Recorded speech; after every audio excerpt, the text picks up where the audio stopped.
Bonjour à toutes et tous, vous écoutez First Print, votre podcast comics préféré, et on vous souhaite une excellente année 2023. C'est le premier podcast que l'on enregistre cette année, mais clairement pas le dernier, évidemment, puisque vous connaissez notre rythme de production et vous savez qu'on va vous en donner pour votre argent, même si tous nos podcasts sont gratuits. Corentin est avec moi, bien entendu. Salut, coucou Corentin. bonne année, ça va? Ça va très bien et toi? Oui. Tu es content d'être en 2023? Bon, pas plus que ça. Non, peut-être que ce sera mieux que 2022 quand même, hein. On ne le sait pas encore. Mais voilà, c'est ce qu'on a l'habitude de faire, c'est avant de reprendre nos rendez-vous réguliers, les front pages, les back issues et tout ça, de faire des Super Friends, parce qu'il y en a plein qui arrivent déjà là, on a plein de rendez-vous qui sont calés, et on aura d'ailleurs une petite annonce de Super Friends spéciale à vous faire très très prochainement. On est assez impatient de vous présenter ça.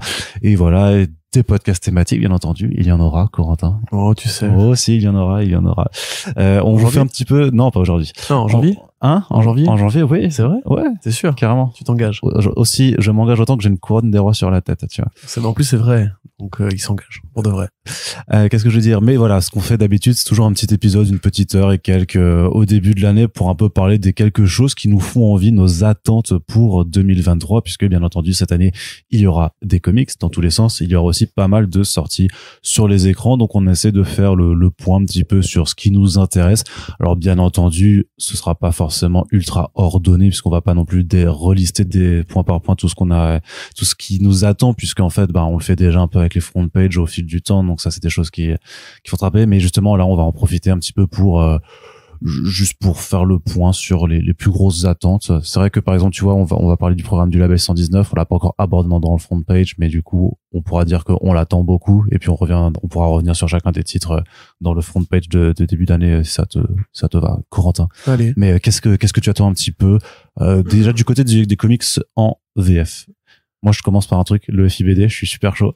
Même si ça va être chiant parce qu'on va de nouveau avoir la grippe et les nez qui coulent juste après, mais je suis très très impatient de cette nouvelle édition du FIBD, notamment parce que il y aura quand même pas mal d'auteurs comics et tout ça qui seront présents, donc ça va être, je pense, ça va être cool. Il y a qui, Arnaud? Mais il y a Culbard. Oui, il y a Yann Culbard. Culbard, il faut absolument qu'on se fasse un créneau avec lui quand t'es là du coup pour faire une petite. J'attends encore de savoir quand je serai là du coup. Voilà. Qu'est-ce que j'attends pour cette année en comics VF? Bon, moi, vous savez que je préfère généralement lire en VO, même si on a quand même des très bons éditeurs qui font de très belles éditions. Je dirais forcément Blue and Green, j'ai envie de te dire aussi Salamandre, j'ai envie de te dire, voilà, Mutafukas 2, le nouveau Singelin, pas mal de choses en fait, mais là, tu vois, des côtés Public Domain aussi, quand même, si, de Chip Zdarsky qui arrive chez Urban Comics, cette année, la nouvelle série des mythes de l'ossuaire, enfin, du mythe de l'ossuaire, parce qu'ils l'ont traduit au singulier, chez Urban Comics. Sinon, c'est vrai, après voilà, moi j'ai plus une visibilité VO, et en général ces bilans-là, elles ont le même problème que les titres sont sollicités pour 4 mois à l'avance maximum. 3 même. Maximum. Qu'il y a quelques annonces qui surnagent un petit peu dans le lot, mais effectivement c'est toujours un peu compliqué d'avoir une vision de très très long terme sur le reste de l'année.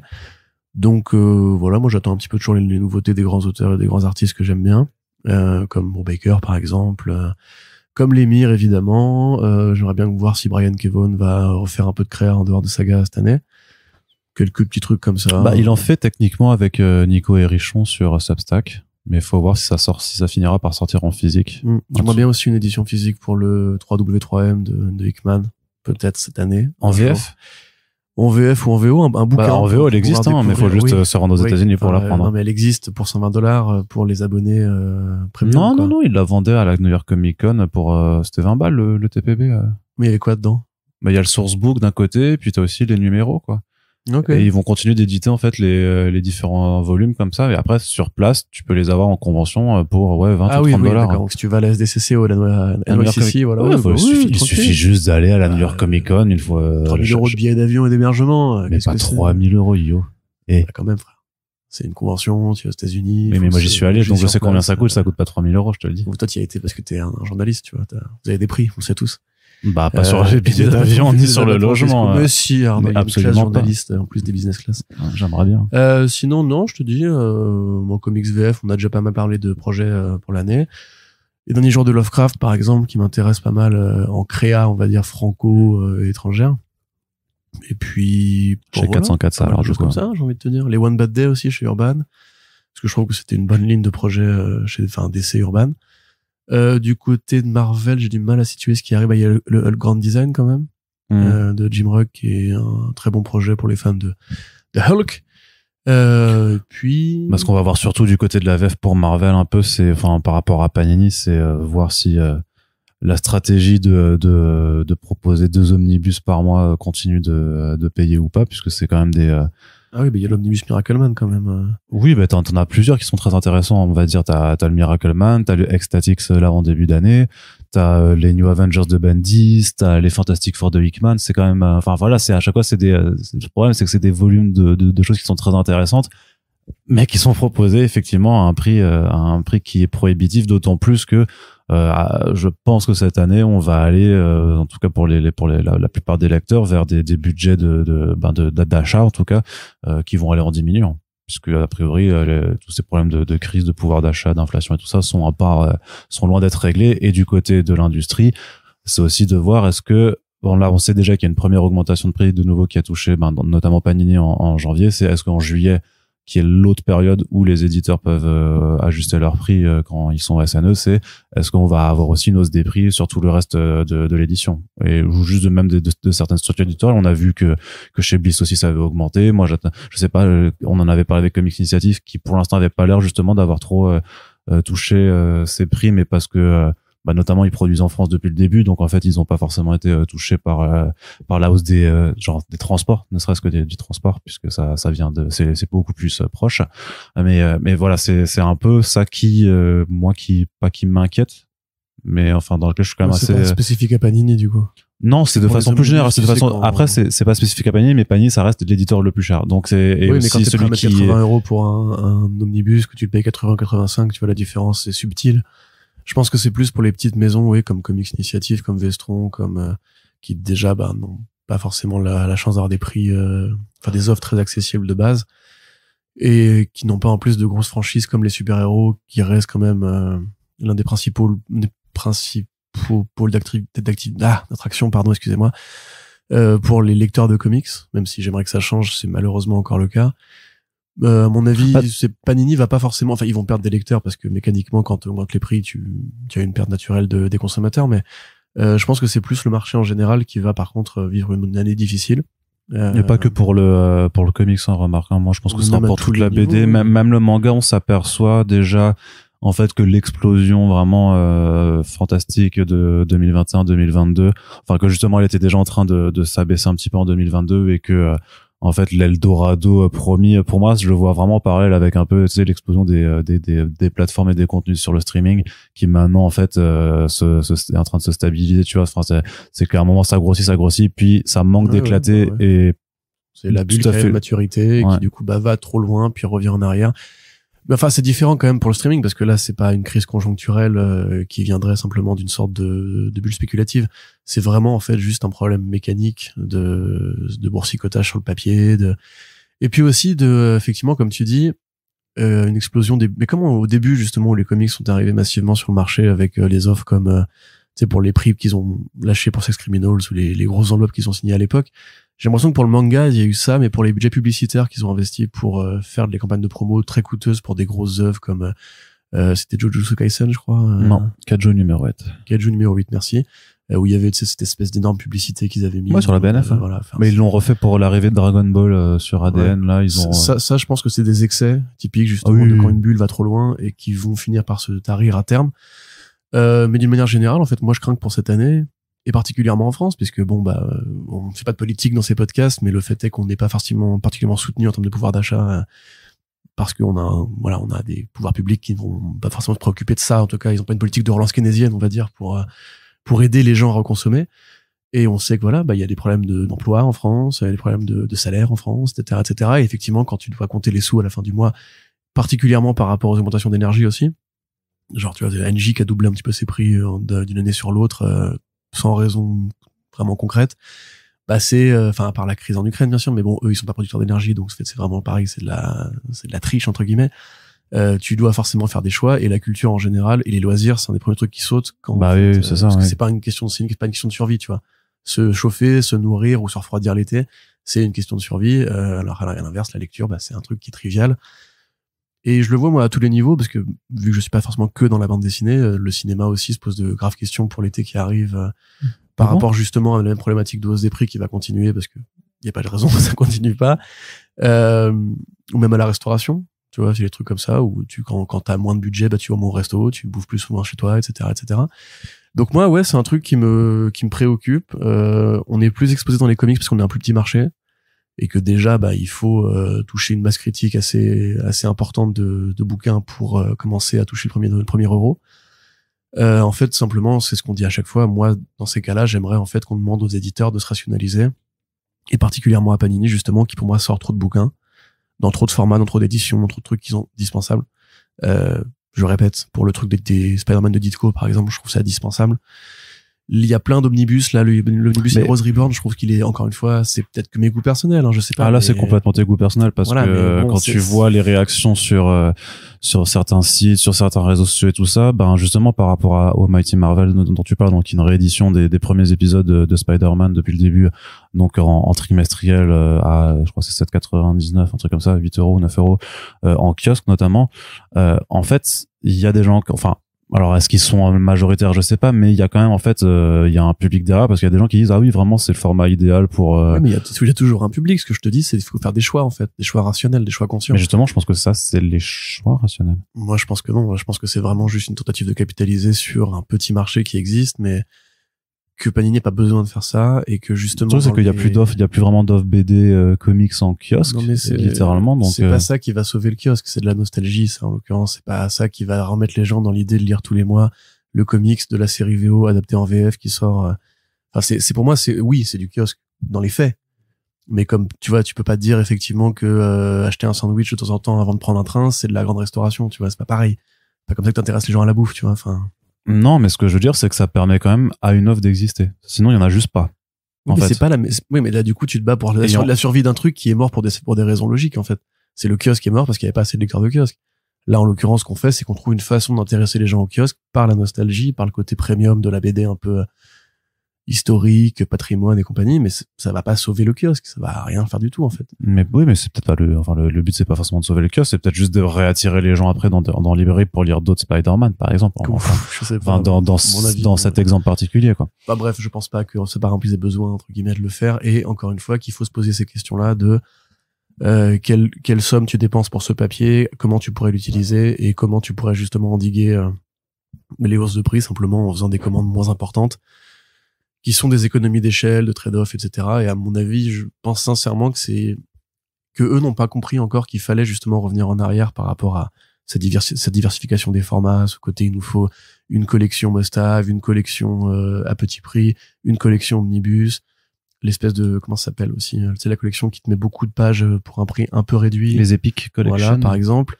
Les intégrales annuelles aussi, qui sont pour le coup, je pense, un truc qui est indispensable à mon avis. Et il y a trop de trucs en fait. Pour un seul éditeur, c'est quand même beaucoup d'offres et des prix qui continuent à augmenter. Et en plus, comme c'est la marque Marvel, elle fait arbre qui cache la forêt pour tout le reste du rayon comics en librairie. Et ça, c'est des questions qu'il faut se poser à mon avis maintenant. Alors, je dis pas que j'ai les réponses, hein, évidemment, mais l'année qui arrive, à mon avis, va être un passage forcé justement pour qu'on se pose ces questionnements sur le marché de comics n'augmente pas aussi vite qu'il devrait par rapport à la qualité. À côté de ça, il y a des éditeurs qui refusent de faire des compromis pour baisser un petit peu leur conquête du terrain et qui du coup vont écraser les concurrents en chemin qui pourtant sont importants et défendent une offre qui est rare, qui est précieuse et qui est utile, tu vois. Moi, j'avoue que le podcast Super Friends que tu avais fait avec Sullivan, il m'avait un peu mis le moral à zéro, tu vois, parce que même lui, il a l'air un petit peu de baisser les bras par rapport justement au fait que le comics n'augmente pas et que dans un marché qui est fermé, tu peux pas te permettre de rêver en fait, tu vois. Et ça, moi, je trouve ça un peu triste.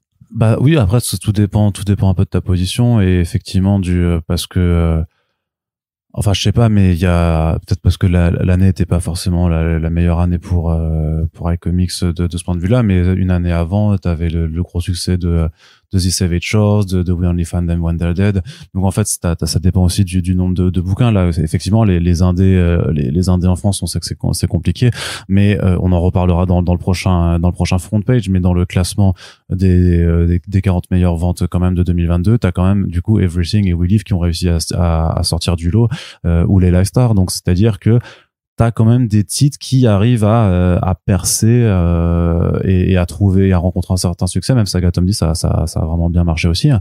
Et quelque part, je me dis c'est en fait un peu au petit bonheur la chance, mais en fait il y a des coups de poker, mais tu peux pas avoir du succès sur tous les titres. Et alors peut-être que cette année-là, par contre, si on reste sur l'exemple de LA Comics, on va être sur un carton pour Blue and Green. Peut-être que tu vois,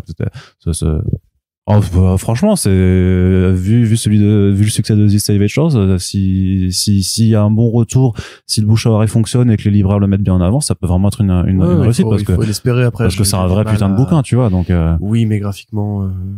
Mais justement, graphiquement, moi je pense que souvent d'élitiste et de connard parce que j'aime bien Dave McKean et que non, c'est surtout parce que t'es un connard élitiste, mais non, c'est pas vrai, j'aime bien Dave McKean, c'est tout. Non, mais justement, le truc c'est que justement, mais par le lien à Sienkiewicz ou Dave McKean, ça peut clairement attirer un lectorat qui va plutôt chez Futuro ou chez Monsieur Toussaint Louverture ou voilà, qui est plus consommateur des romans graphiques qui sortent même parfois aussi chez Russer et tout ça. Ça permet vraiment, si on va dire, si le bouche à oreille ou si la communication si par les libraires, par les prescripteurs fonctionne, ça permet, je pense, de toucher un public autre que celui qui va lire du comics indé plus normé, on va dire, style The Walking Dead ou Invincible. Tu vois, c'est que les libraires, justement, ils doivent aussi mettre en avant le manga, doivent aussi mettre en avant le franco-belge, et que ils se posent les mêmes questions d'économie quand ils doivent faire leurs commandes. Et à mon avis, ça, c'est un produit qui va leur paraître plus risqué de base, parce que même si pour nous, Sienkiewicz et McKean, c'est des grandes rostars, je suis pas persuadé que pour un lecteur de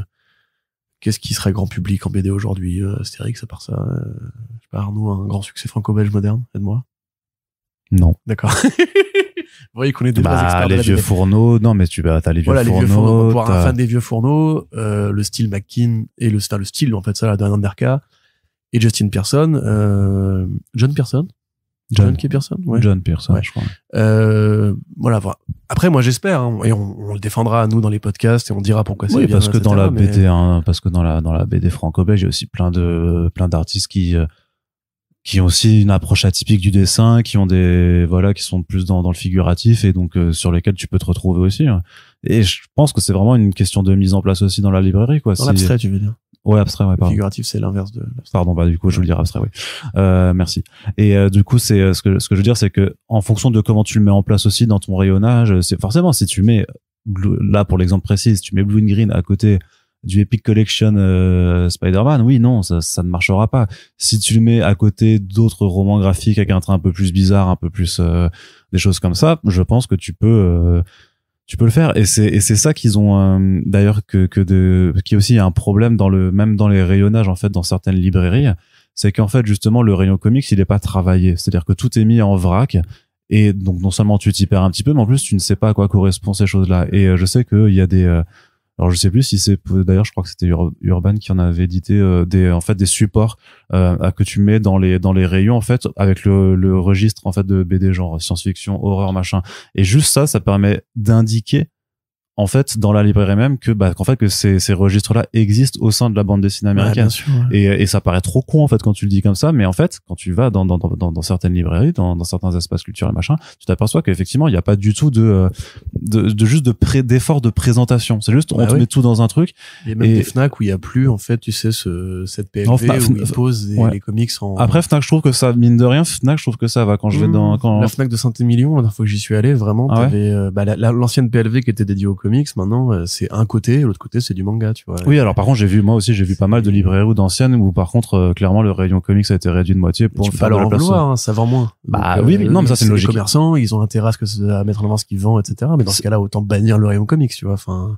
Oui, non, parce que sinon on n'a plus de travail. Oui, non, mais ce que je veux dire, c'est effectivement, c'est aussi à eux d'essayer de mettre les produits en avant. Et là, effectivement, il y a. Mais tu vois, moi, je vais souvent aussi alors je crois que c'est Canal BD ou BDnet, je sais plus le nom exact, mais Nation. Enfin, BDnet. Voilà. Et il y a un rayon comics, mais qui est justement en fait quand tu arrives dans le rayon manga. Coucou, c'est là la boutique de Christopher Malouane, enfin l'ancienne boutique de Christopher Malouane. Quand t'arrives à gauche, en fait, t'as le rayon comics, mais qui est vraiment dans un coin et qui paraît du coup super étouffant parce que d'un côté t'as tout le Panini Marvel super héros qui va monter en hauteur, et à côté t'as une sorte d'étagère en diagonale où pareil, tu sais, t'as pas. t'as des petits cartons genre coup de cœur de tel libraire, etc. Ça c'est très cool, les compagnies en plus ils font des petits avatars. Ouais. Mais voilà, enfin à part une BD qui va un peu sortir du lot, c'est un rayon qui est froid, qui paraît surchargé, qui paraît limite démentiel pour un mec qui connaît pas. Mais pourquoi surchargé par rapport au reste? Parce que le problème du comics, et on le voit très bien d'ailleurs ici, c'est qu'il n'y a pas une uniformité dans les standards d'édition. Et du coup, ça paraît déjà chaotique de base, tu vois. T'as les dos toilés, j'allais dire, les dos noirs de Panini, de Urban qui vont croiser les beaux joints qui vont être beaucoup plus justement anormaux. Ouais, je trouve que t'exagères parce que justement en termes d'uniformité, les 3/4 des éditeurs ont tous les mêmes dos noirs. Tu rigoles ou quoi? Bah Delcourt c'est dos noir, Urban c'est dos noir, Panini c'est dos noir, iComics c'est dos noir. Regarde la librairie blanche qu'elle a, enfin la bibliothèque blanche qu'elle a. Mec, c'est un bordel sans nom, tu vois, par rapport à un rayon de manga où quasiment toutes les BD font la même taille et ont plus ou moins le même typique en jaquette plastique qui fait un peu le même effet de liseré, tu vois. À mon avis, non, mais je pense vraiment que ça, pour le coup, ça peut aussi participer enfin, presque pas pour dire, ne faites tous la même chose, évidemment. Moi, j'aime bien ce truc-là. J'aime bien ce côté bordélique du comics.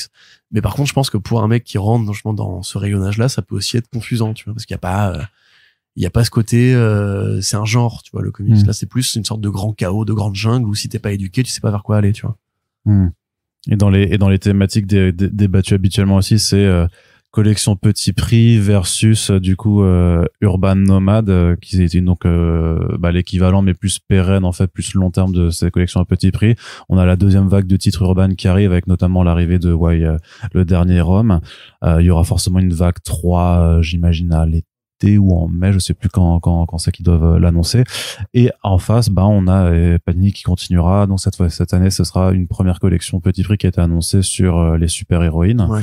Et j'imagine qu'il y en aura au moins une deuxième Marvel plus vers l'automne, vu que c'est maintenant ils l'ont. C'est ça. T'as les offres chez Carrefour aussi. Et t'auras l'offre effectivement chez Carrefour qui devrait revenir. Bon, moi je vais du coup redonner mon avis parce que j'ai pas une analyse très fine du marché par rapport à ça. Ce sera plutôt à toi de nous dire si ça marche ou ça marche pas. D'ailleurs, je sais pas. Oui, ça marche. Pour les Urban Nomade, mais personnellement, j'admets que Urban Nomade, ça a bien marché. Oui, le lancement a bien marché. Mais en fait, moi personnellement, j'arrive pas en fait cette collection. Je trouve l'objet mignon et tout, le design est sympa, etc. Mais c'est trop petit. Après, c'est pas pour toi, ouais. Non, clairement pas. Pour moi, il y a vraiment un problème. On devrait à la limite justement à l'inverse augmenter les tailles. Vu qu'on sait qu'en plus ça coûte pas si cher que ça de ce que nous disent certains éditeurs, de faire cet effort-là.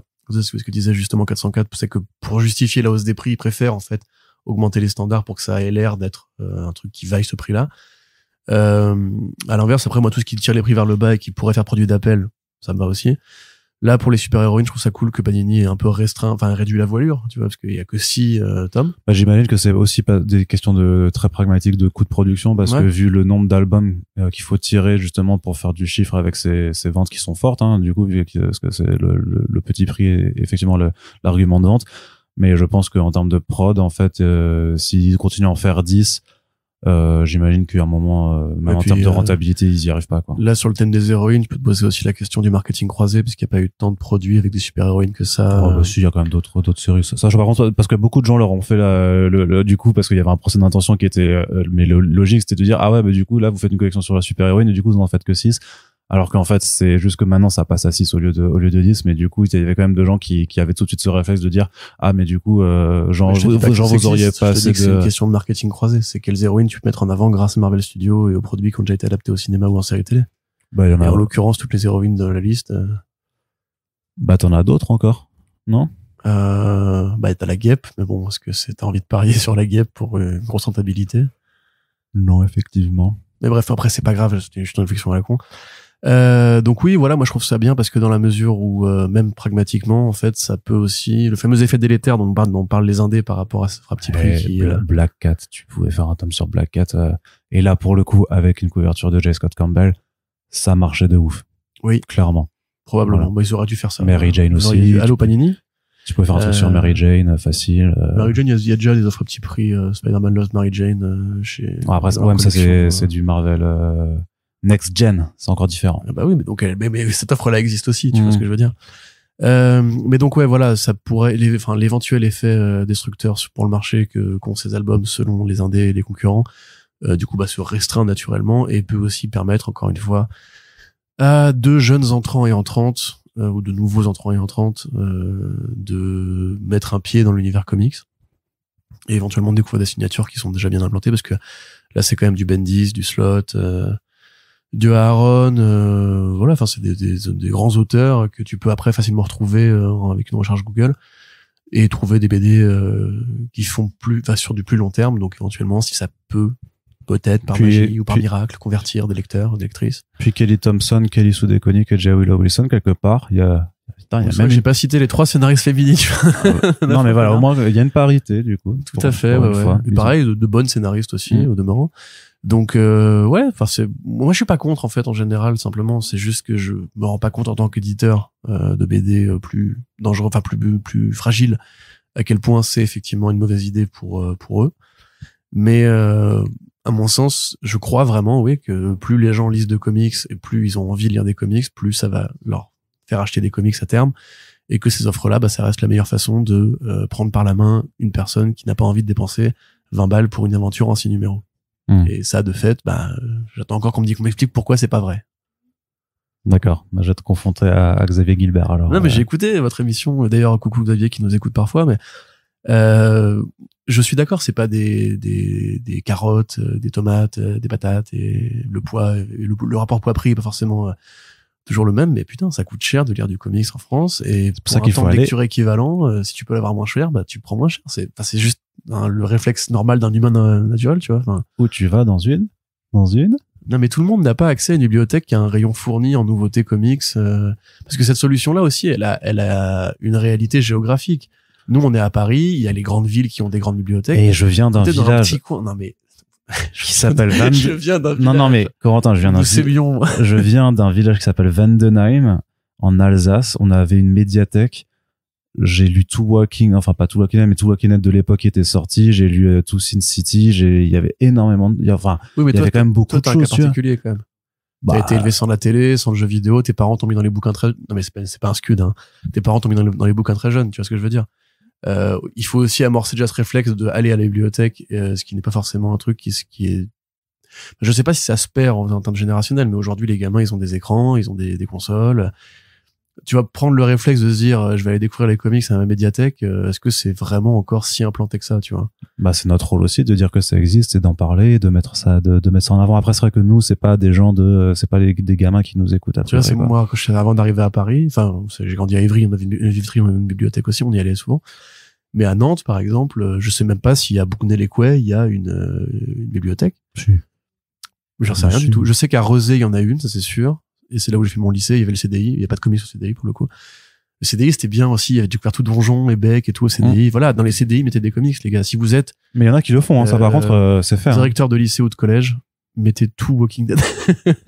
Ça, par contre, je sais, j'avais déjà eu des témoignages de documentalistes qui avaient dit qu'ils essayaient de mettre des comics. Tu t'es intervenu dans un lycée, toi, en plus. Moi, je t'ai intervenu. Parler de ton métier. Ouais. Coucou, Guillaume.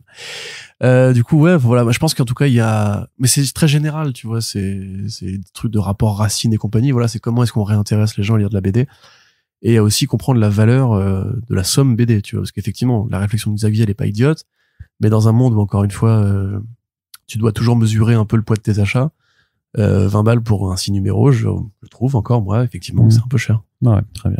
Du côté de la VO, c'est quoi les petits trucs qui t'intéressent? C'est ce que, comme on disait, c'est toujours un petit peu compliqué de voir au-delà de 3 mois, mais toi, forcément, c'est plus de mon côté aussi, c'est forcément plus de l'indé vers lequel on va se tourner. Ouais. Je suis quand même un peu intrigué par la nouvelle direction DCU post Dark Crisis.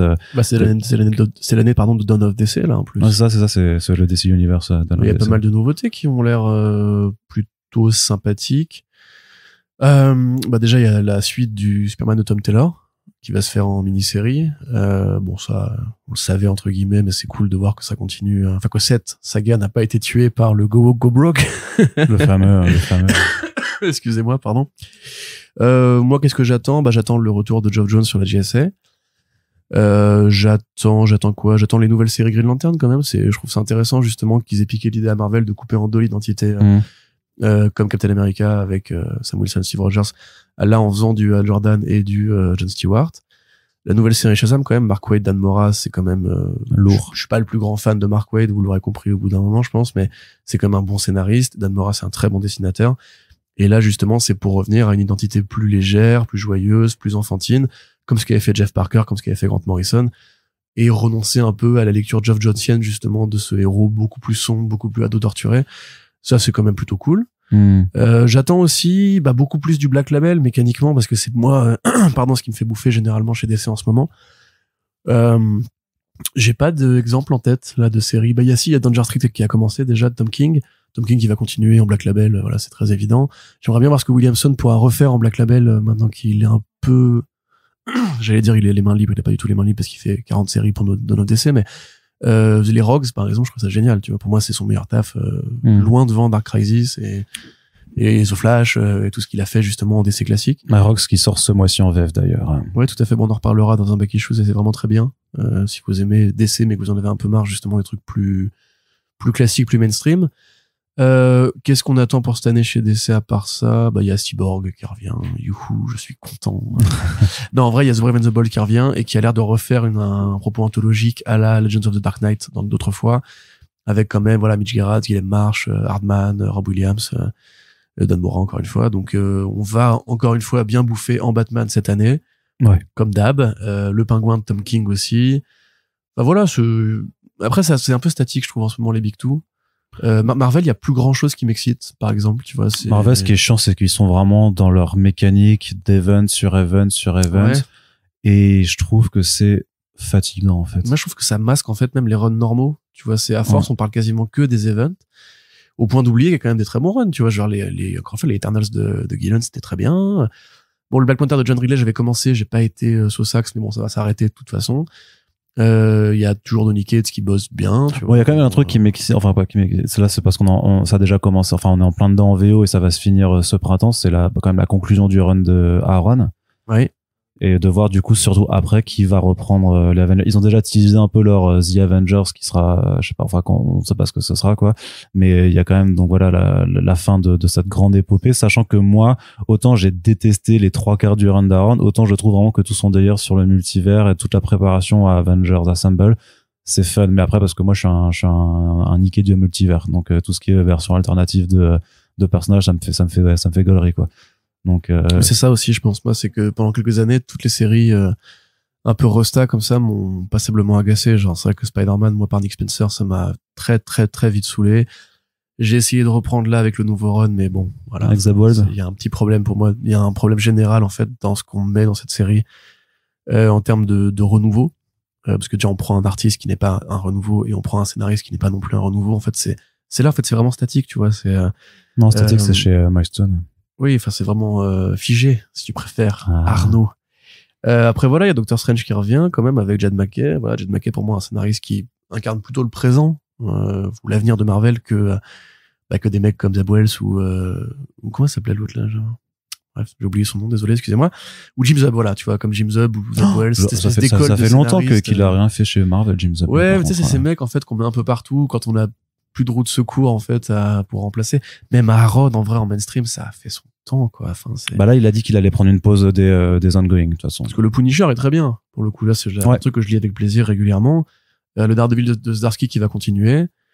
Et ça, pareil, tant mieux. Enfin, c'est un peu poussif au début, très plagiat de Brubaker Bendis, mais en même temps, ça marche bien. Et finalement, il a réussi à trouver des idées à lui.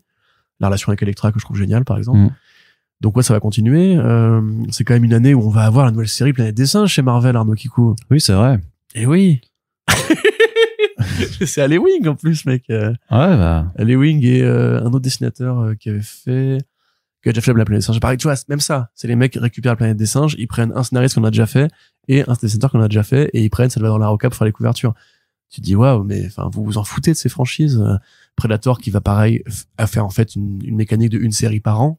Comme Alien. Ouais, une mini-série, en fait, ouais. Voilà, et bon, c'est pareil, enfin, ces franchises, elles sont vieilles.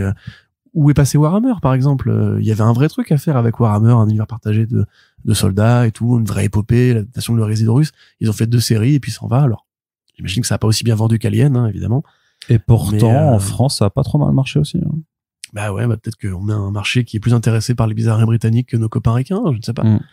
Mais voilà, enfin, tu vois, chez Marvel, c'est vrai que moi, du mal un peu à m'extasier, tu vois. J'ai l'impression qu'en fait, ils arrivent pas à enchaîner sur ce qui était All New Marvel Now, où il y avait vraiment de nouvelles idées, de nouveaux artistes, de nouvelle façon en fait de composer les histoires de super-héros inspirées par ce qu'avait fait Fraction et Hara. Je me demande s'ils sont pas piégés limite par leur propre rythme de production maintenant en fait. Ah bah c'est sûr. Qui doivent tellement abattre la cadence, abattre les projets machin que ça laisse même pas forcément aux équipes créatives ou à la gestion éditoriale de se poser un petit peu pour dire bon bah voilà, non parce que hop faut faire un Sins of Sinister, puis après faut faire un Captain America Cold War, puis après il faut faire le Fall of X et en fait ils enchaînent les éditeurs se et divisent, mais tu vois il y a encore la ligne X-Men qui est bien défendue.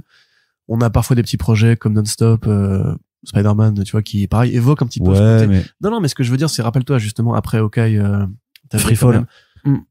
Bah Free Fall oui, mais je veux dire après Hawkeye de Hara et Fraction justement, donc il y a 10 ans maintenant, t'avais quand même justement cet esprit Robbie Rodriguez, t'avais Spider-Gwen, t'avais Spider-Woman, t'avais plein de séries justement qui étaient, She-Hulk aussi de Charles Soule, plein de séries qui étaient vraiment laissées dans leur coin et qui avaient des artistes, des propositions qui étaient différentes, plus grounded, plus réalité, plus comique parfois, plus absurde. T'avais le Howard the Duck de Zdarsky, tu vois. Cet esprit un peu fou, un peu pop, un peu coloré, un peu punk parfois même, tu vois. Je trouve qu'il s'est un peu paumé, quoi. Il y a plus grand chose qui soit aussi excitant si on c'est plus premier degré même, j'ai envie de dire. Ouais, c'est plus mainstream, quoi. On est revenu en fait au Marvel avec les trucs, les Venom, les Carnage là qui sont aussi, qui ont leur truc. Ouais, non, même Ramvé, tu vois, quand il arrive sur Carnage, tu te dis ouais, ça va être trop bien. Et tu lis un peu et tu te dis ah oui, en fait, il fait du super-héros là, il fait pas le vrai Ramvé, tu vois, c'est qu'à la limite il était meilleur justement quand il était passé vite fait chez DC. Mais son Detective Comics là. Ouais, mais Catwoman aussi, non? Oh, c'est fini, il a fini. Ouais, c'était un bon petit passage, bien aimé, moi. Mais donc voilà, tu vois, moi, j'aimerais bien un petit Black Label chez Marvel, un retour de Marvel Knights, encore une fois, parce que il y a ce lectorat d'adultes qui, à mon avis, en fait, c'est la fameuse rengaine, le lectorat de comics sur nouvelle tous les 2 ans. L'imprint Max, là. Voilà, moi, j'aimerais bien, effectivement, comme pour le Black Label qui arrive à recapturer des vieux lecteurs qui étaient un peu perdus parce qu'ils en avaient marre de la continuité et tout, que Marvel se pose cette question de se dire, et si on faisait des séries prestige un peu, et si on faisait, tu vois, c'est ce qu'ils font avec Doctor Strange, là. Les séries de Tradmoor, franchement, moi, je kiffe. Ouais, et puis les Demon Days et Demon Wars de Pitch Momoko, c'est ça qu'on veut, en fait. Même un autre projet, façon Beta Rebuild de Warren Johnson. Le Carrie Andrews aussi, tu vois, enfin, ces mecs-là, ils sont encore là, ils ont encore envie de bosser. De toute façon, on sait que Warren c'est sûr parce qu'en fait, ces projets, ils sortent, mais ils arrivent pas à les éditorialiser correctement en les mettant en avant sur un format de publication, sur quelque chose, alors que ça aurait tout le mérite. ACBD en plus, par exemple. Ça mérite des prix ACBD, en plus. Ça mérite complètement des prix ACBD, mais ça mérite peut-être même du prix Comics Blog, je sais pas. Est-ce qu'en 2023, on se lancerait pas dans un prix Comics Blog ou First Print? Je sais, mais faut s'organiser, Allez, bon, Corentin. Au hasard, et on dit, prix Comics Blog, puis voilà. Non, mais justement, moi, je veux faire les choses un peu plus sérieusement quand même, quoi. Ah, tu veux des chèques? Du tout, non, mais je veux faire les choses en grand, quoi. Ah oui, d'accord. Oui, ça, avec tenue de soirée, tout ça. Je pourrais remettre des paillettes dans mes cheveux, tout ça. Ce sera parfait. Corentin. Oui. Du coup, pour DC Marvel, grosse année DC, Marvel, ça ronronne. Et les indés. Les indés, c'est pareil, c'est compliqué d'avoir de la visibilité. Moi, évidemment, je vais quand même te parler de Night Fever. Oui. Donc, le nouveau Baker Phillips, qui est pas un Reckless. Donc, ça permet aussi un peu de casser les rythmes. C'est quand même au bout de 4-5 Reckless, là, on commençait un peu à avoir envie de nouveauté, je pense. J'ai envie de le dire comme ça. Et Night Fever, donc, qui se passe dans une boîte de nuit, c'est ça? En partie. T'as voulu faire une blague, mais en vrai, non. Ça se passe effectivement en partie dans une boîte de nuit. C'est un touriste, c'est un VRP qui voyage autour du monde et qui se retrouve dans une ville étrangère, genre je sais plus si c'est Paris, Londres, Amsterdam, et qui va être attiré dans le monde de la nuit. Et c'est plus des références suffocantes. Tu sais, un peu comme le film de Scorsese qui se passe en l'espace d'une nuit. J'ai oublié le nom. Merci Arnaud. Le Parrain. Exactement. Ce film de Scorsese qui est Le Parrain. Voilà. Le Parrain de Scorsese, c'est ça, le Director's Cut. Après, moi, sinon, il y a Dead Romance, quand même, que j'attends un peu. Parce que j'aime bien les péplums, j'aime bien les romains, j'aime bien la baston. T'aimes bien les romains morts. Les visuels, en plus, font vraiment, ultra bourrin, ultra grosse bagarre entre des romains et des barbares. Et je trouve qu'on manque de péplum dans le présent, en fait. Même pas qu'en comics, en général. En fait, je trouve qu'on n'a pas assez de films avec des mecs avec des glaives. Attends, ils ont annoncé la suite de Gladiator, là. Ouais, mais j'attends comme le Messi, moi. Déjà, le film avec Napoléon par Ridley Scott. Comme Lionel Messi, mais je ne la ferai pas. Il y a la nouvelle série de Greg Rucka, t'as vu, je réagis pas du tout. Ouais. Forged, donc voilà, avec Mike Anderson. Bon. Après, il est que au plot, je pense. Je pense qu'il est que au plot du truc et ça a l'air quand même d'être un peu con, hein. Bah ouais, mais Rucka, il fait plus grand chose. Parce que The Old Guard, c'est terminé. Non, il y a le 3e volume, qui a été annoncé. Dans mon cœur, c'est terminé. Je trouve ça Ouais, ok, ça va ok. nulle part. Il y a pas de vraie réflexion de fond. Il aurait fallu en faire une ongoing de ce truc-là, tu vois. Mais parce que à coup de mini-série, t'oublies déjà la fin de la précédente et puis t'y reviens. Après, bon bah il y a quand même les séries de Frank Miller Presents qui ont commencé. On se rappelle, il y a Ronin 2 qui a démarré, voilà, très bien. Il y a Sin City qui revient. Bon, il y a la Sin City de Manara aussi quand même, Sin City de Color, qui va là pour le coup un vrai événement parce que Sin City qui revient, ça veut dire Frank Miller qui revient, donc ça veut dire que ça va pas être très joli. Je suis désolé, j'aime beaucoup Frank Miller, vous le savez, mais il ne dessine plus aussi bien qu'avant, c'est comme ça. Donc le retour de Sin City n'est pas forcément une très très bonne nouvelle. Alors que Ronin 2 justement, Philippe Tan, il se donne vraiment à fond, c'est cool. Donc ça on verra bien, on verra s'il continue à vendre des NFT en 2023. Voilà, en 2023, j'attends la mort des NFT. Oui, C'est clairement. dès que l'humain invente une nouvelle technologie depuis quelques années, tu vois, c'est que des conneries. Mais toute la mort du monde du crypto machin là, s'ils pouvaient tous bien mourir. Il y a le deepfake, c'est dangereux parce que tu peux faire que des trucs ultra graves politiquement avec. Après, on invente les IA qui vont bousiller le travail des artistes, des concept artistes, des compagnies, et tout le monde s'en fout. Et maintenant, après, on a inventé les cryptos et les NFT en mode genre, c'est comme ça qu'on va payer des choses dans le métaverse. Tu dis, mais je veux pas être dans le métaverse de base, donc fous-moi la paix en fait. Pardon, c'est une aparté. Donc sinon, The Sacrificers, Rick Remender, Max Shumara. Ouais. Ça c'est cool parce que c'est de la fantasy avec, fantasy dystopique avec Remender qui revient. Arnaud, parle-moi de Immortal Sergeant de Joe Kelly et Ken Niimura. Bah oui, la nouvelle série de Joe Kelly et Ken Niimura. Ça a l'air bien, non? Bah ça va être mortel. Bah ce qui est bien, c'est que c'est plat et dessert puisque on a à la fois le début en janvier chez Image Comics, puis on aura la VF à l'automne chez iComics. Donc clairement, on est content. On est très content. T'es content, c'est vrai? Bah oui, bah surtout que c'est un projet dont il parlait depuis pas mal d'années au final, que on avait eu déjà vent de ce projet depuis plusieurs temps, mais que ça a mis plus de temps que prévu à voir le jour. Donc bah je t'avoue que je sais pas si j'attendrai la VF pour découvrir ça quoi. Mais j'attends aussi clairement moi aussi de mon côté, enfin chacun ses propres obsessions, et moi j'attends que Ultra Mega revienne parce qu'il faut que ça revienne, c'est pas possible autrement. J'attends le prochain The So Good aussi. Je vais mourir. I Might Be Evil, et même elle a annoncé une autre série qui est entre temps. Donc elle a 2 projets au moins en cours et dont que j'attends tous les deux avec impatience. Voilà, c'est toujours un peu les marottes en fait en grandissant et en développant nos goûts culturels. Bah d'avoir tes auteurs ou tes artistes préférés que tu as envie de suivre sur le long terme. Moi, Mark Miller, ça m'intéresse aussi en fait, tous les projets qu'il est en train de faire, même si ça va pas être forcément très bien, mais l'envergure en fait de la chose, du crossover de Big Game, de The Ambassadors, de Nemesis Reloaded et tout ça, enfin c'est quand même un développement, en fait une production qui moi m'impressionne en fait d'un point de vue très très mécanique, très industriel en fait, et je trouve ça bien de je veux dire au niveau des Lamentins. Ouais, c'est ça. Mais mais de voir quand même comment les premières planches sont vraiment c'est bien, enfin c'est bon. Bah ouais, Jiménez apparemment il va buter v'là les flics. Alors du coup je sais pas ce que Miller va essayer de nous dire avec cette BD, mais les riches qui tuent les flics, peut-être que c'est une façon pour Miller de dire aux flics d'arrêter de défendre les riches, je sais pas. Ambassadors, bah c'est sa réponse à Squid Game et à Charlie et la chocolaterie apparemment. Big Game crossover, bon on sait pas, il y aura toujours du Hit Girl cette année. Il y aura toujours probablement du Kick-Ass aussi quelque part parce qu'il va probablement le ramener pour son crossover. Magic Order qui continue. Qu'est-ce que j'oublie? Bah Night Club pardon, j'arrête. Je sais pas pourquoi tu à chaque fois Non, ce sera fini déjà Night Club d'ailleurs. Ouais. Parce mince, on n'aura plus de série à $2. Après t'as la série, enfin rien à voir du coup par rapport à Mark Miller, mais il y a aussi la série de Marmero qui continue cette année. Oui. Vicious Circle. Il y a tiens pareil, moi un truc qui m'impressionne au niveau industriel. Scott Snyder. Oui. Oui, il va continuer lui aussi cette année à faire plein de trucs. Notamment, il va se faire adapter par plein de gens. Undiscovered, ça va continuer. Si je dis pas de bêtises. Il y a tout son espèce de nouveau projet là, Dark Spaces, c'est ça? Dark Spaces, ouais. Voilà. Dark Spaces, je me rappelle plus, j'ai plus le titre là en tête. Mais voilà, il fait une BD avec son fiston. Oui. Il y a Duck and Cover avec Albuquerque, voilà le vieux Albuquerque qui retrouve son vieux Scott Snyder, ça c'est beau, les amitiés qui durent dans le temps. Il y a la VF Night of the Ghoul chez Delcourt quand même, un Francavilla en 2023, c'est quand même assez rare pour être souligné. Il y a, alors est-ce qu'il va faire Food Chain? Je ne sais pas. Chain.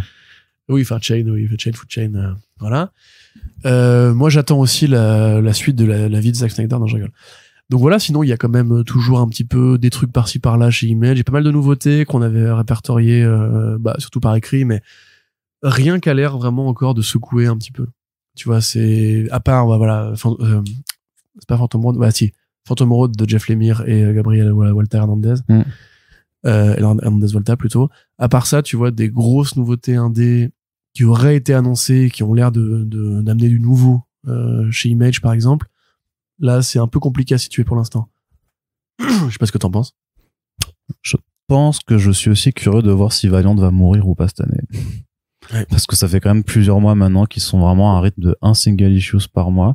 Ce qui m'inquiète aussi un peu sur la situation en VF de Bliss et tout, qui vont avoir de moins en moins de trucs à proposer avec le temps. Alors heureusement, ils ont les droits aussi de rééditer les anciennes séries de Valiant, et heureusement aussi ils se sont diversifiés maintenant avec toute une porte de publication indé / young adult, et d'ailleurs le Écuyère ou Squire qui est en financement participatif en ce moment, et il faut aller le soutenir parce que ça a l'air d'être un très beau projet qui a été primé aux Eisner, donc ça dit ce que ça veut dire. Mais voilà, j'ai quand même la peur de voir si Valiant va vraiment tenir cette année, ou si à un moment soit qu'elle passe vraiment, je me dis que tu peux pas juste publier un single issues par mois et continuer comme ça. Enfin, c'est viable pour personne. Ah, en auto-édition aussi, tu peux, mais quand t'es une boîte... Oui, non, mais quand t'es une boîte... Moi, j'ai très hâte qu'on fasse le bilan si jamais il meurt. Enfin, j'ai pas hâte qu'il meure, mais si jamais il devait mourir, j'ai très hâte qu'on fasse le bilan. Pas qu'il meure, mais qu'il soit repris par quelqu'un d'autre qui mette vraiment les moyens, en fait. On est d'accord quand même que le rachat par ce groupe chinois n'avait aucun sens. Ils ont rien branlé, les mecs. Enfin, non, parce qu'ils ont tout misé sur les IP, sur la mise en route de projets d'adaptation. Ils ont en plus eu un coup de malchance par rapport à la sortie de Bloodshot, mais de toute façon, c'est un projet de merde.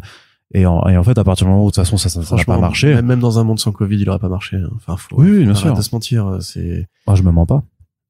C'est vrai? T'es plutôt honnête, quoi? Ouais, je suis plutôt honnête quand même. Arnaud, tu es très intelligent. Ah, putain, c'est en vrai. plus, on a quand même eu la mort d'Aftershock. Non, il est pas mort du tout.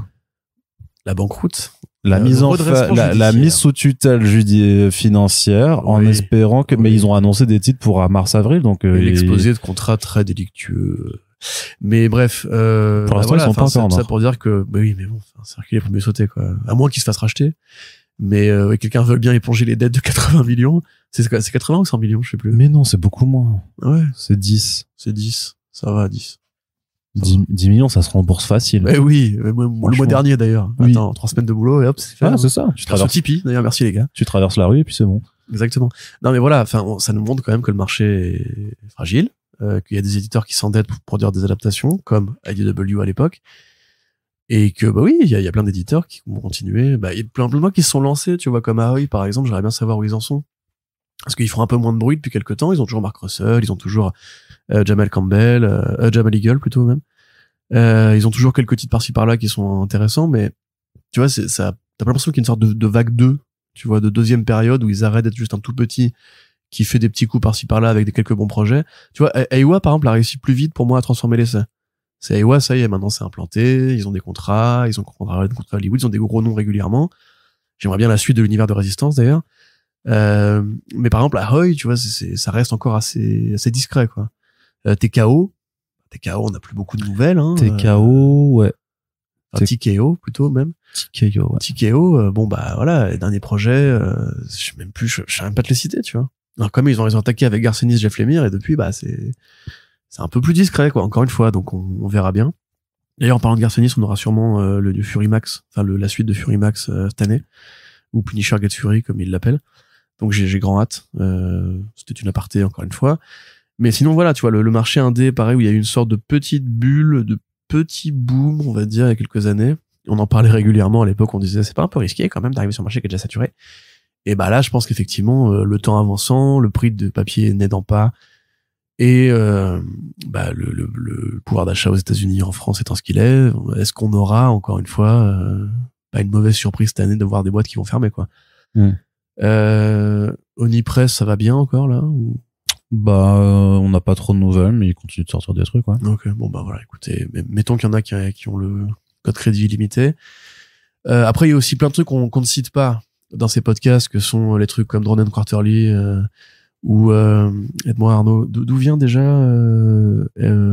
Wobble Off, Fantagraphics. Oui. Tu vois, voilà, ces trucs-là qui produisent régulièrement des super albums et des projets géniaux comme Monster et tout, et qui finiront par arriver en VF, souvent oui, par touchement de petits indés d'ailleurs. Hein. Et même Scholastic, et enfin plein de maisons d'édition, en fait, parce que là, faut bien voir que le marché de la bande dessinée américaine même du côté juste des albums, en fait, de ce qui sort directement en album, en fait, il y a énormément de choses qui existent, et même pour les single issues, parce qu'on parle très peu de Scout Comics, par exemple, parce que de temps en temps, parce qu'il y a certaines publications qui rêvent en VF, mais il y a plein de publications. Enfin, Black Mask Studio ne vient plus du tout en France maintenant, alors qu'il y avait eu quelques titres qui étaient arrivés à une époque.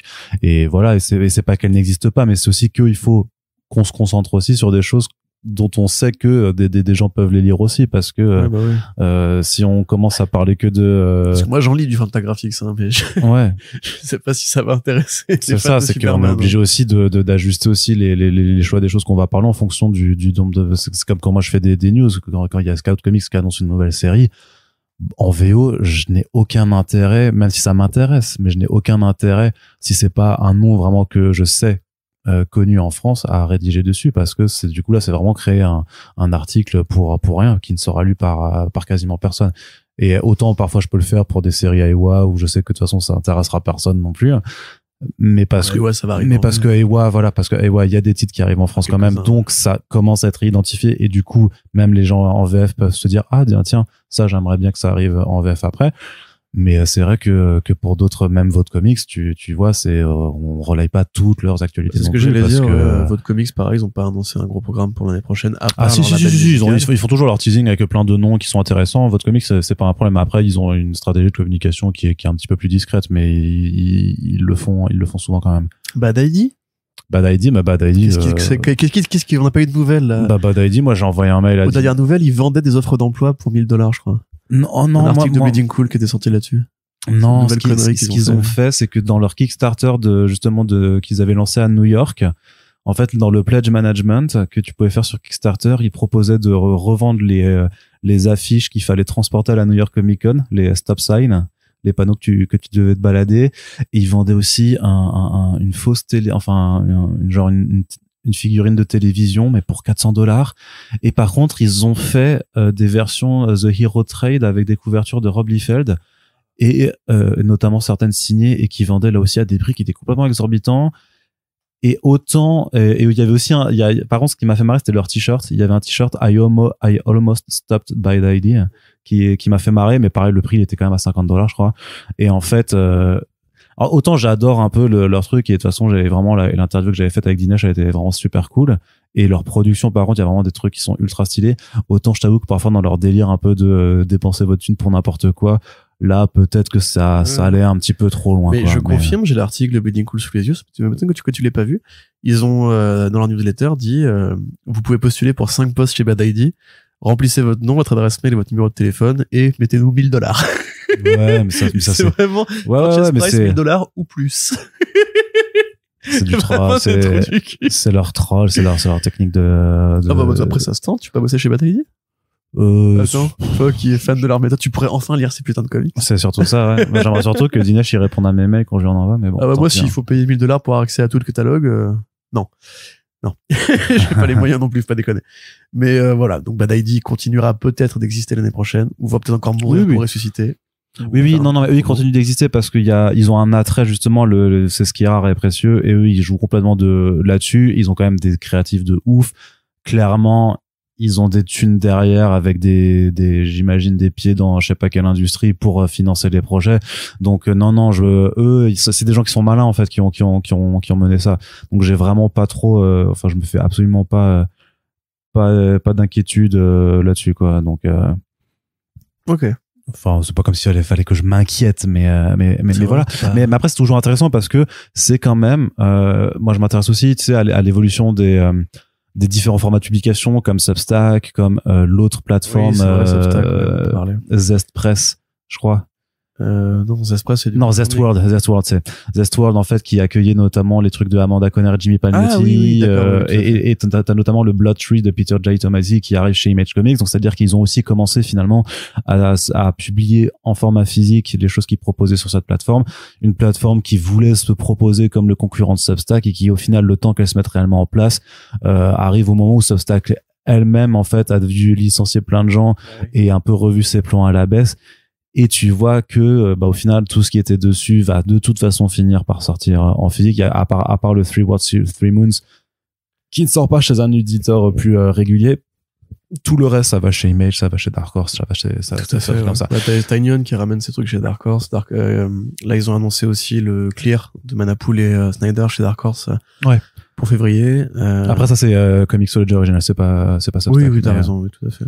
Mais voilà, il y a quand même cette transformation, cette évolution continue, en fait, des pratiques de lecture et de production, en fait, de la bande dessinée américaine, qui sont super intéressantes à suivre, en fait, et de voir est-ce que ça prend ou est-ce que ça prend pas dans le marché. J'ai très hâte d'avoir un petit peu le bilan chiffré de l'année pour voir si justement s'ils arrivent à mesurer, en fait, en incluant un peu Substack, ce genre de choses-là, la part, en fait, que prend la lecture numérique maintenant par rapport au reste, si on est toujours sur du 10% ou si on a peut-être à aller jusqu'à 15, par exemple, si vraiment ça suffit à générer des chiffres, ou même l'auto-édition, parce qu'on a vu aussi qu'entre les Kickstarter, les Indiegogo, les Patreon, les machins trucs, c'est justement en fait ça le problème, c'est que moi je pense qu'il y a des gens qui sont mis sur Substack pour soutenir aussi les auteurs dont ils étaient fans, en sachant très bien qu'ils allaient finir par avoir une édition physique. Tu vois, enfin c'est il y avait est-ce que tu peux comparer ça au Webtoon? Tu vois, à mon avis c'est différent. Parce que Webtoon c'est gratuit pour une grosse majorité, en fait. Mais le taux de lecteurs, tu vois. Ce que je veux dire, c'est qu'il y a des lecteurs qui font que Webtoon et qu'il y a des lecteurs qui font que comics papier, tu vois. À mon avis, non, je pense que c'est vraiment pas, ça peut pas rentrer dans la même dynamique, pardon, parce que tu t'abonnes aussi pour une newsletter pour communiquer avec un artiste, pour éventuellement avoir un poids, genre sur 3W3M, les lecteurs vraiment votent pour des décisions, lisent des priorités, donnent des idées, il y a une vraie interaction, tu vois. C'est pas juste comme s'abonner à une plateforme de lecture numérique en ligne pour lire toutes tes BD, tu vois. Donc à mon avis, c'est deux problématiques. Ouais, mais ton implication sera pas la même en fonction de si tu participes sur le Substack ou si, comme moi, tu vas juste à la New York Comic Con pour prendre les bouquins en physique, mais sans t'être impliqué auparavant dans le processus. J'ai envie de lire les BD de Hickman et de ses potes, Mundo, Edelstone et compagnie. J'ai pas envie moi, m'impliquer dans leur truc. Bah, t'as pas le temps, surtout. T'as pas le temps. C'est ça. Je me connecter toutes les semaines pour participer à un vote. Et en plus, c'est très rébarbatif, hein, leur façon de présenter le truc. C'est qu'il y a beaucoup vraiment de fiches, de documents sur les vaisseaux, la construction. Bah, c'est du world building, en temps réel, hein. Ouais. Et c'est super intéressant, quand même. T'as des listes de comment marche l'économie locale et tout. En fait, les BD, limite, sont plus rares que, ces trucs-là. Donc, à un moment donné, bon, c'est cool. Il faut vraiment être passionné, par contre. C'est vraiment pour les bons gros nerds, là. Et tant mieux pour eux. Enfin, c'est cool que ça existe pour eux, parce que c'est vraiment le pinacle de la culture nerd, en l'occurrence. Sinon, après, je sais pas, je réfléchissais un petit peu en faisant mes recherches sur le site pendant que tu parlais, parce que je t'écoutais pas. Non, je rigole. En fait, je cherchais Zoop, la plateforme qui fait aussi du crowdfunding spécifique aux comics, parce que t'avais Nick Pitara qui avait fait un projet qui s'appelle Axe Wilder John. Ah oui, celui-là, oui. Voilà. Bien sûr. Et qui, en fait, lui lance aussi un imprint en solo Karoshi Comics. Bah, tu vois, il nous reste encore ces espèces de jaillissements d'un mec ou d'une meuf qui va se dire, vas-y, je vais monter mon imprint cette année et on verra bien, et puis hop. Ouais, qui fonctionne un peu en solo, mais comme, j'ai envie de dire, comme Terry Moore le fait depuis des années aussi, bien tu vois, sûr, avec ouais. Abstract Publishing, ça, Tout je à crois. fait. Après, Abstract t'as aussi Studios. ceux qui font des contrats avec des boîtes, comme Sakai ou Powell, qui sont revenus chez Dark Horse pour faire leur label à eux. Madkin, qui a lancé Flux House chez Dark Horse aussi, quand même. Du coup, Dark Horse qui a l'air de bien remonter la pente, mine de rien. Tout à fait, ouais, qui s'est séparé des licences pour accueillir des auteurs, donc c'est quand même plutôt une bonne mécanique. Bah, je suis pas sûr que d'un point de vue argent, c'est forcément c'est forcément ce qui marche le mieux, mais d'un point de vue image, en tout cas, sans jeu de mots, parce que Image Comics, c'est un autre éditeur. Eric Stephenson, McFarlane, j'adore. Les blagues. Non, mais voilà, mais d'un point de vue, je veux juste ressenti, en fait, ça donne quand même l'impression d'un éditeur qui se donne des moyens, qui a des ambitions. Ouais. Parce que ces auteurs-là, c'est des auteurs qui sont déjà établis et reconnus. Donc, s'ils arrivent à les recruter, c'est que derrière, il y a un contrat qui est intéressant. Donc, c'est-à-dire qu'ils ont des moyens de les intéresser. Et donc, ça veut dire que, le rachat par Embracer, a priori, n'a pas posé de problème dans l'édition éditoriale. Voilà, c'est ça. Voilà. Ce qui est plutôt une bonne chose. Oui. Et au contraire, parce que si jamais ça a permis de faire débloquer le jeu vidéo Hellboy, dont on va reparler tout à l'heure. Yes. Enfin, je crois qu'on en reparlera dans un second volet. Ah oui. Parce que il y a effectivement un train à prendre de mon côté. Donc, je crois qu'il faudra qu'on se retrouve parce que je pensais qu'on ferait vite. Mais bien entendu, il y a des choses qui ne changent pas. Et avec First Print, ça parlotte et ça blablate et ça dit les comics. Plein de trucs en plus. Ah oui, il y a plein de bandes dessinées qui vont sortir. Les comics. Oui. J'aime bien ça, moi. Moi, j'aime bien. Je suis fort. Mes petits omnibus. On n'a même pas parlé de 6-19, putain. Mais oui, c'est vrai. En plus, dans la partie VF, on l'a complètement zappé. T'as combien de temps? Je peux encore parler 10 minutes. Allez, on peut en parler aussi, mais de toute façon, je voulais en reparler dans le détail 3 ou 4 fois pour le prochain front page, parce que c'est vrai. Mais c'est vrai que ça, si, parce que tu disais au début, quand tu parlais de VF, que t'attendais le MFK de tome 2, le nouveau Guillaume Saint-Gelin, donc Frontier. Et Metamuta, la réédition. Tout à fait, qui arrive là, en ce mois de janvier. Donc, il y a plein de programmes, il y a plein de bonnes choses. Ça reste un programme en plus qui, ils l'ont dit, est amené à, pourrait accueillir l'une ou l'autre parution en plus, si jamais, j'imagine que certains projets peuvent être publiés ou arrivent à être terminés à temps. Et de mémoire, en plus de ce que je sais, je crois qu'il y a effectivement des trucs qui peuvent se rajouter. Quoi? Donc, ça flex, hein. Bon, ouais, non, mais si tu veux, dis-nous tout. Non, bah non, je ne peux pas. Bravo, le journaliste. Bah, c'est comme ça que ça marche, frérot. Je te dois rien. Exactement. Corentin, qu'est-ce que je voulais dire? Mais non, mais c'est vrai qu'il y a plein de choses qui arrivent de ce côté-là. C'est-à-dire qu'il y a même d'autres maisons d'édition, en fait, qui continuent. Enfin, il y a même chez Sarbacane, en fait, ceux qui ont publié November, en fait, moi, j'ai eu leur programme de début d'année. En fait, il y a d'autres, justement, ça fait partie des éditeurs qui vont aller chercher, les comics qui sont directement publiés en album aux États-Unis. Et donc, il y a des parutions américaines qui arrivent. D'ailleurs, il y a même d'autres créations. Enfin, voilà, si vous avez aimé, parce qu'on en reparlera, je pense. En tout cas, moi, j'en reparlerai. Je sais pas si toi, tu voudras suivre le truc, mais moi, j'en reparlerai. C'est des créations originales, en fait, justement, qui s'ouvrent aussi un petit peu à cette forme de BD un peu hybride ou qui va chercher des inspirations du côté du comics au-dessous dans des maisons d'édition qui ne sont pas habituées à faire ça. Donc, chez Dupuis, notamment, qui a accueilli Saison de Sang cette année, il y aura des créations qui vont arriver, qui seront un petit peu dans cette veine-là. Et il y a notamment un truc, mais ça, je suis désolé, pour l'instant, c'est encore secret professionnel. Je peux me le dire. Mais je te le dirai hors micro. Ouais. Mais je t'en ai déjà parlé en plus. Mais voilà, des trucs qui arriveront, qui seront complètement first print core dans l'idée que moi j'ai super hâte de suivre et tout ça. Mais de façon générale, en fait, c'est ce que je me suis aperçu aussi, c'est que au fur et à mesure des annonces, au fur et à mesure de la découverte des programmes, en fait, et c'est vraiment ce qui, moi, je trouve est toujours cool dans le milieu, c'est qu'il y a toujours quelque chose sur lequel auquel t'accrocher. En fait, il y a toujours un nouveau truc qui se fait, il y a des nouvelles créations, des nouvelles idées, des nouvelles choses. C'est un milieu qui est ultra vivant.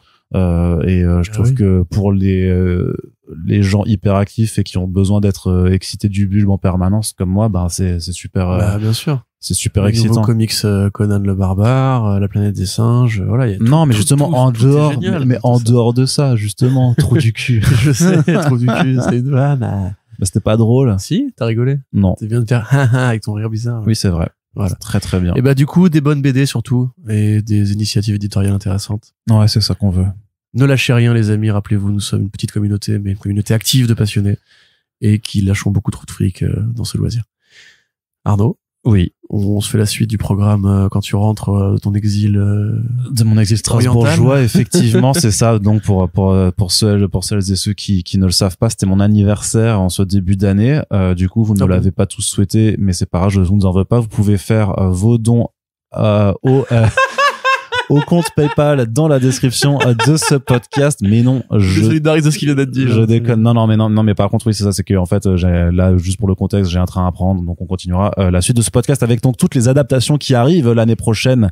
Donc, on verra un petit peu, qu'est-ce qui nous intéresse. Et en attendant, on espère que, voilà, vous pouvez nous dire, vous, ce qui vous intéresse dans les comics qui arrivent, ce que vous savez. Peut-être que vous vous laisserez surprendre un peu, et que par notre programme et par nos chroniques. Et peut-être que, voilà, on espère en tout cas pouvoir continuer de jouer ce petit rôle de prescripteur ou de conseiller qu'on a avec ces podcasts et aussi sur le site comicsblog.fr. Mais on vous remercie en tout cas d'être présent. On espère surtout que vous serez là pour nous écouter et pour discuter avec nous cette année. Et j'en profite pour vous dire que si vous appréciez ces podcasts, d'habitude je le fais en début d'épisode mais là j'ai oublié, eh bien vous pouvez nous soutenir en partageant sur les réseaux sociaux les émissions, en mettant des petites étoiles et des petits commentaires sur Apple Podcasts, sur Spotify, sur tous les trucs comme ça, sur Podcast Addict. Dites que vous aimez bien les podcasts et pourquoi il faut les recommander.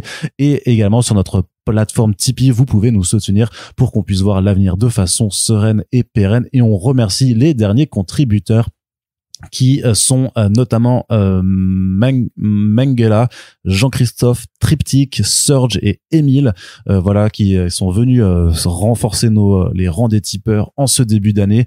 Actuellement là, quand on enregistre, vous êtes une belle bande de 134 personnes à nous aider à pouvoir continuer de faire des podcasts pour le restant du mois puis de l'année. Donc merci à vous d'être Merci. présents, et merci à toutes celles et ceux qui ont été présents sur le Tipeee, et on vous fait des bisous, et donc on vous dit à tout bientôt pour la suite de cette première série de podcasts attente de 2023. À la prochaine, salut. Salut.